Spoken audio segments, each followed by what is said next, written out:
Hello, fishy. And it is a, oh, Nice, man. oh, Look at that guy. oh man. Key West. Oh, beautiful Key West. Look at that Key West. Yeah. All right. Nice Key West. That's good eating. A lot of people don't realize it. That's a good eating fish right there. Fantastic. Extremely good eating. You guys want them? Oh yeah, throw them on. Right down there, we'll get them. Just throw them on the deck. Yeah, I'll put them on the cooler. There you go. Hota will Where's eat your cooler? In the blue one? Yeah, the blue. Hota will eat them. How far did you go? Almost to the rock? Almost way to down the there? rock, yeah. Yeah, I'm not close enough. Here you go. Whoa, nice size Key West. I don't know if I can get him to open his mouth up. Come on, open. There you go. You get to see that orange color in there. You can hear him grunting. So that's going to be a nice dinner for somebody. I don't know who's eating them, but There we go. Right there, right there, right there. All right. All right.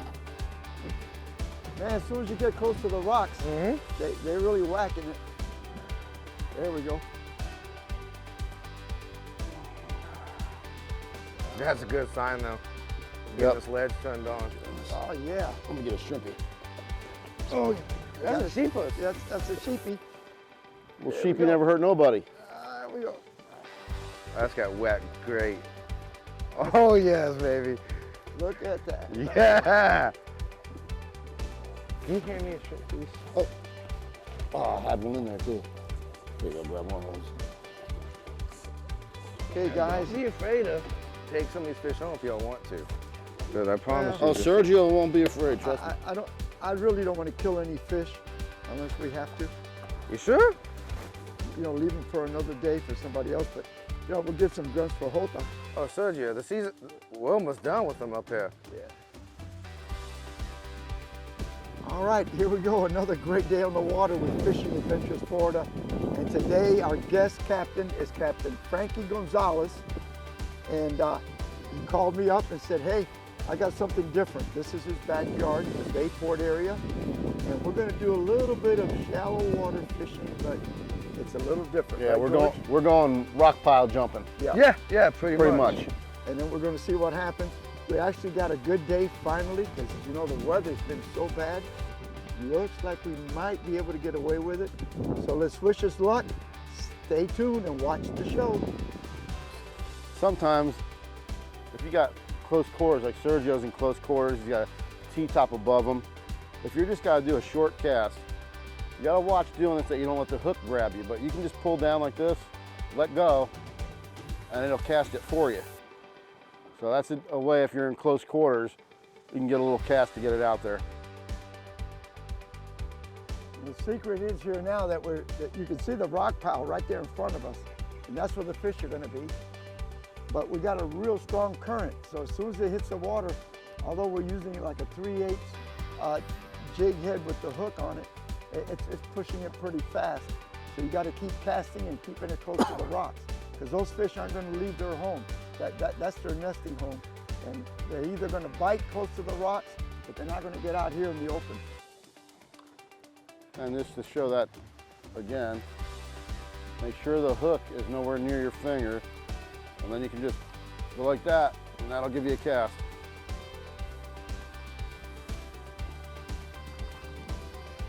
Oh, he might not have been bashful. He might have got my bait. Yeah, the real big fish though. Should have cut that one in half. You got a couple small fish right there, Sam. Yeah. Going that way. All right, let me try a piece of shrimp.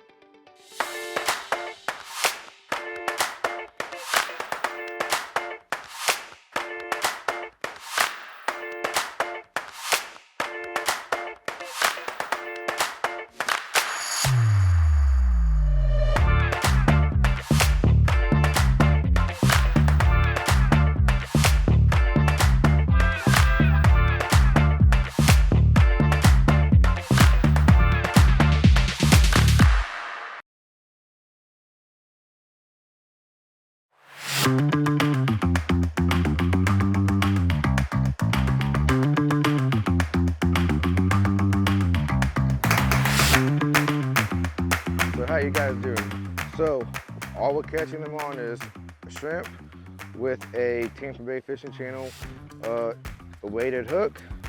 You want to come in from the bottom of the shrimp, go in through the tail, pop it straight out the top of the shell. So that way he's sitting just like that on top of the rocks. So that way you minimize the hookups on the rock piles and you maximize the hookups of the fish. Grab the hook right there, and then you're gonna be tight, and it won't let the hooks get on the rock because the hook is facing straight up instead of out the side or on the bottom of them.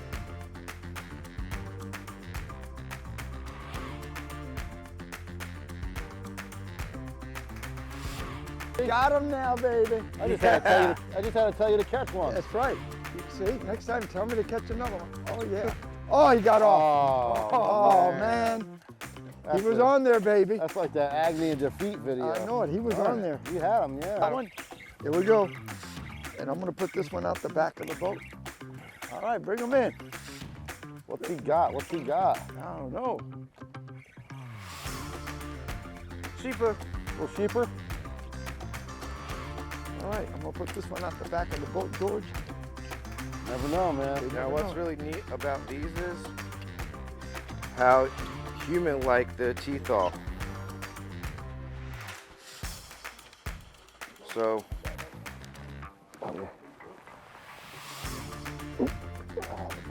how you got those real human-like teeth right there?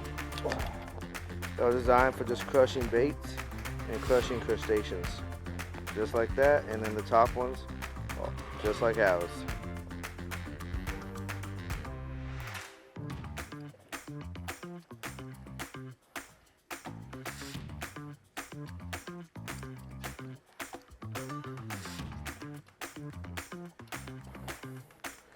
There's a sheephead, commonly known as bandit fish, jailbirds, convicts, and how the spines are extremely sharp. They have these long,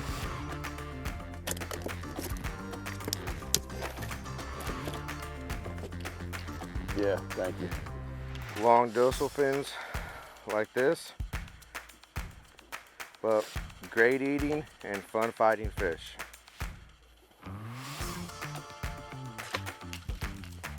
There you go. Oh, He's out. oh, and I just got another. Oh man, I got him. I got mine out. And I had 2 hits in a row there. There you go. Oop, sorry. Another sheepus. All right. Oh, you got me. That's why I was feeling that double line.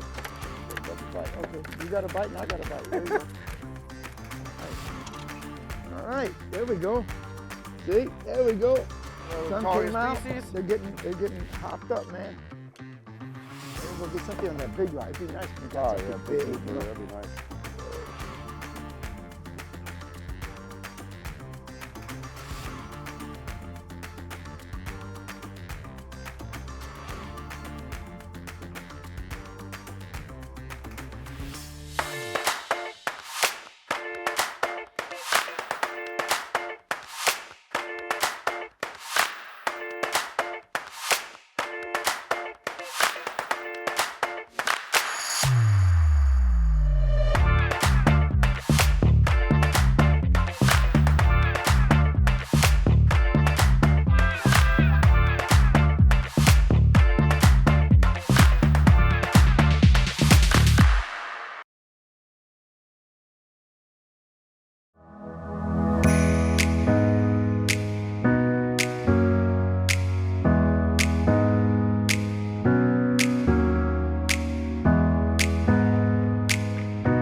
All right, everybody, here we want to touch base, George and I, a little bit.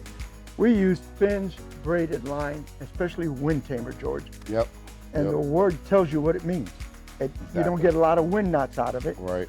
And it's not just some companies put a wax coating on their line. some of them, you know, try to do different things that eliminate the wind knots. The braided line from fins, it's the way it's braided. It's a very thin, very soft line that eliminates about 75% of all your knots, your wind knots.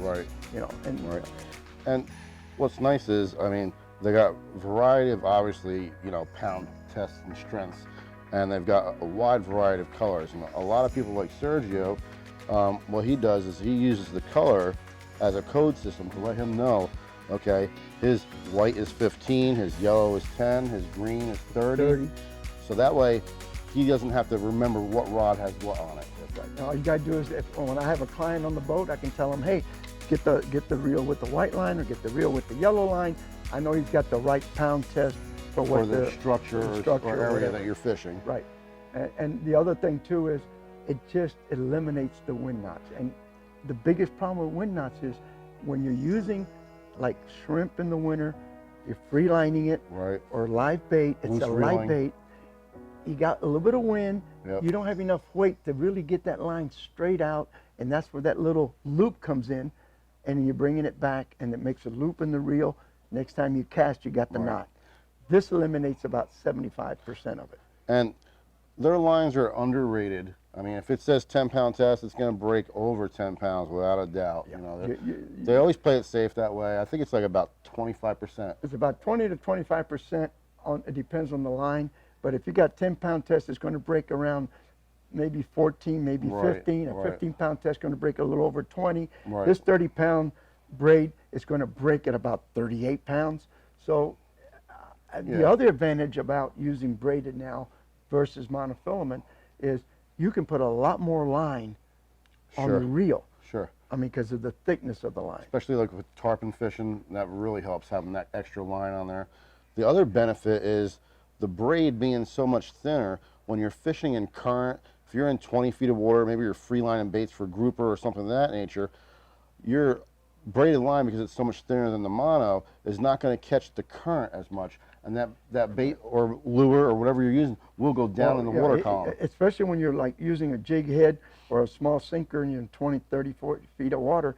The old mono, if you're using 30-pound test, it's twice as thick, 3 times as thick. You need more weight. Right, and you would get what they call the balloon. The balloon, it comes up off the bottom. So here again, we prefer Finn's Wind Tamer. It's everybody's choice. Everybody's got their own brand. But for years, that's what we like. But go to their website, because they've got every type of braid from ice fishing to the Wind Tamer, so everything in between. So take a look at Finn.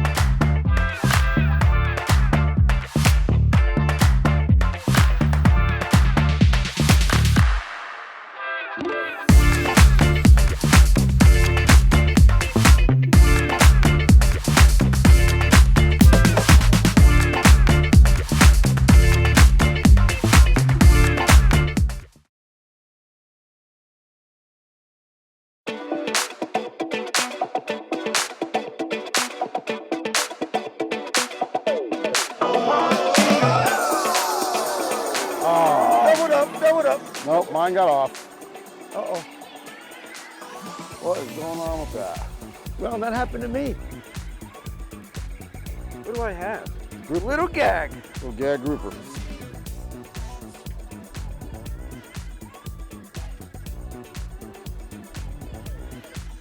I'm going to change this tip out because I've actually got the tip is bent. So this is a little gag grouper, and you see how the gills are fluid out? When they get bigger, keeper size, they stick their heads in the rock, flare their gills out, and then you cannot bring them back out. They just almost kind of wedge themselves inside the rock.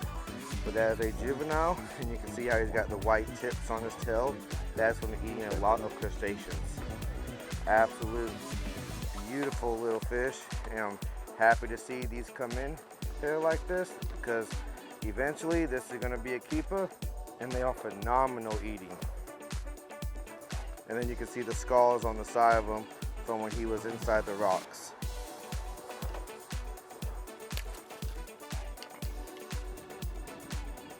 We got another sheepy. It's paying out. These rocks out of Bayport over here. And man, look how clean the water is. I mean, we're in 7.5 feet of water. You can see all the way down to the bottom, and nice sized keeper sheepies.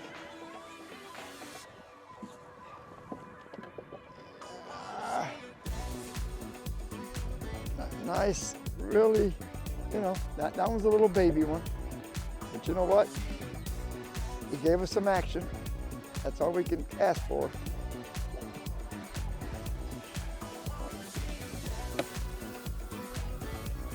Nice looking little fish. This is what you got to be careful with. I've seen people, I dropped one time years ago. He landed with one of these on my big toe and broke off. And let me tell you, it was about a week of pain. So you got to be careful with them, but look at those teeth. Great eating fish though, but they need to be, to me, 15, 16 inches to make it worthwhile.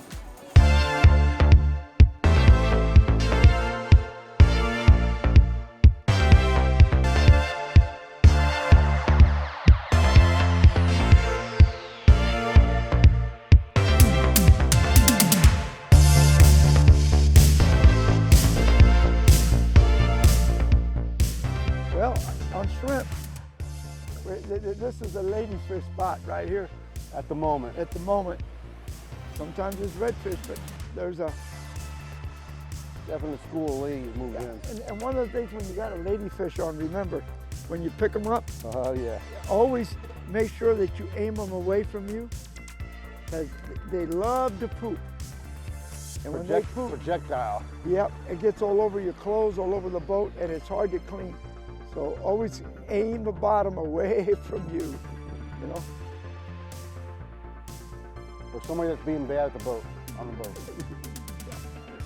But actually, if you know how to do this, you can make real good fish cakes out of ladyfish. Uh-oh, you get a hit? Ladyfish hit.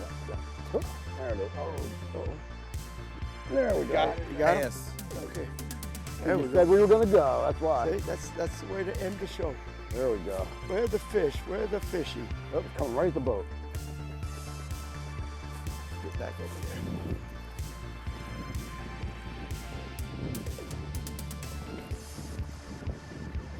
Nice red.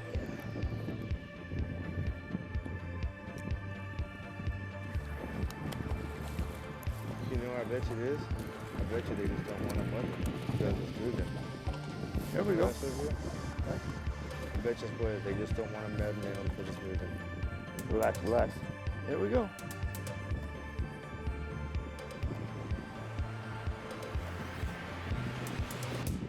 I don't want to chase them, that's all.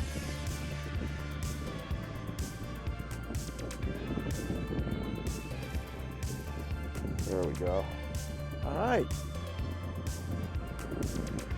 Nice little redfish. Caught them on a creek chub, tiger minnow, mud minnow, whatever you want to call them. Pretty red.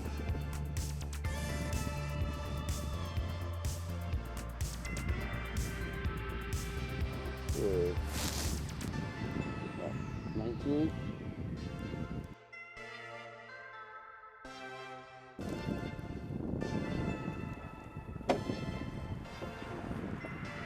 And there he goes. He's good to go. We have to revive him.